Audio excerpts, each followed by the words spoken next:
साल 2006 में आई फिल्म पोकरी के बाद महेश बाबू का स्टारडम अचानक से ऊपर जाने लगा।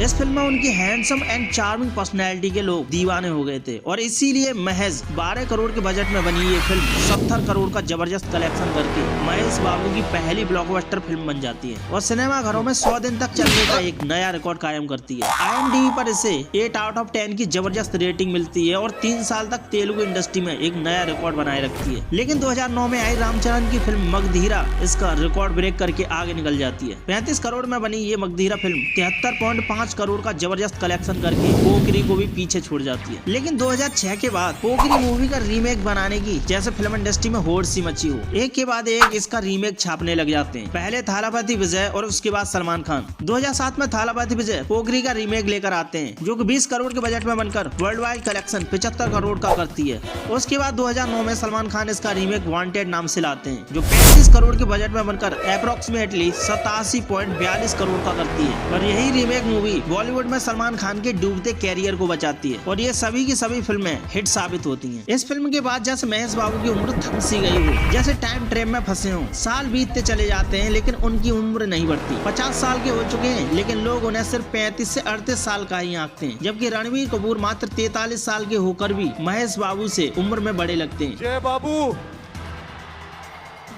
जय बाबू। जबकि ये दोनों ही अपने अपनी इंडस्ट्री में सबसे हैंडसम हीरो माने जाते हैं। है ना महेश बाबू का कमाल। इसके बाद महेश बाबू की 1 बाय 1 करके काफी हिट फिल्में आती हैं जो अच्छा परफॉर्म करती हैं। लेकिन 2015 में एक कमाल की मूवी आती है श्री मुंथुडू नाम से, जो ब्लॉकबस्टर होने के साथ साथ महेश बाबू को रियल लाइफ हीरो भी बना देती है और ये फिल्म महेश बाबू का स्टारडम और भी ऊंचाइयों तक ले जाती है। जय बाबू, जय बाबू, जय जय बाबू। सब कहते हैं कि तेरा बेटा बहुत सुंदर है लेकिन उसका दिल सुंदर है। इस फिल्म में महेश बाबू ने अपने पिताजी का गांव गोद लिया था और इसीलिए इस फिल्म से इंस्पायर होकर वो रियल लाइफ में भी एक गांव एडॉप्ट करते हैं जो आंध्र प्रदेश में बुर्रीपालेम नाम से उनके दादा परदादाओं का गांव होता है। जब वो पहली बार इस गांव में आते हैं तो लोगों की काफी भीड़ इकट्ठी हो जाती है कि इस गाँव में हीरो आया है। लेकिन गाँव वालों को नहीं पता था कि इस गाँव में एक ऐसी शख्सियत की एंट्री हुई है जो इस गाँव की पूरी तरह से काया पलट के रख देगा। फिर क्या, महेश बाबू ने इस गाँव में कई विकास कार्य करवाए, यहाँ की टूटी सड़कों को बनवाया और लोगों के लिए आने जाने का सफर आसान बनाया।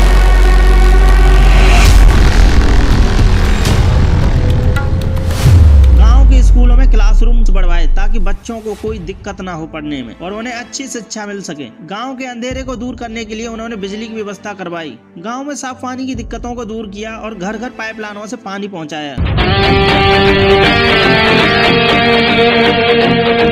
आंध्र हॉस्पिटल के सहयोग से ग्रामीणों के लिए नियमित रूप से मल्टी स्पेशलिटी हेल्थ कैंप्स आयोजित कराए, जहां हर प्रकार की बीमारी के लिए मुफ्त चेकअप और दवाएं प्रदान की जाने लगी। महेश बाबू ने इस गांव की हर एक समस्या को अपना समझकर इस गांव की पूरी तरह से काया पलट के रख दी और इस गांव को एक स्मार्ट विलेज बना दिया। और इसी तरह महेश बाबू ने तेलंगाना के सिद्धपुरम गाँव को भी गोद लिया, जहाँ जरूरतों के हिसाब से हर एक फैसिलिटी इस गाँव में उपलब्ध कराई और इस मिशन में उन्होंने अपने करोड़ों रुपए खर्च कर दिए थे। रेम्बो चिल्ड्रन हॉस्पिटल के साथ मिलकर उन्होंने हीले चाइल्ड चैरिटेबल ट्रस्ट का संचालन कराया और 1000 से भी ज्यादा बच्चों के हार्ट ऑपरेशंस कराए और इन सभी कार्यों के लिए महेश बाबू हर साल 25 से 30 करोड़ रुपए खर्च कर देते हैं। अब ऐसा भी नहीं है कि महेश बाबू इन कामों में आगे हैं। इससे पहले 2012 में बॉलीवुड के किंग शाहरुख खान ने पूरे 12 गाँव एडॉप्ट किए थे और इसी तरह उन्होंने भी बिजली, पानी, शिक्षा और चिकित्सा जैसी बुनियादी जरूरतों को पूरा किया था। Shahrukh, any other messages that you would have? Thank you so much for having me. And yes, I would like to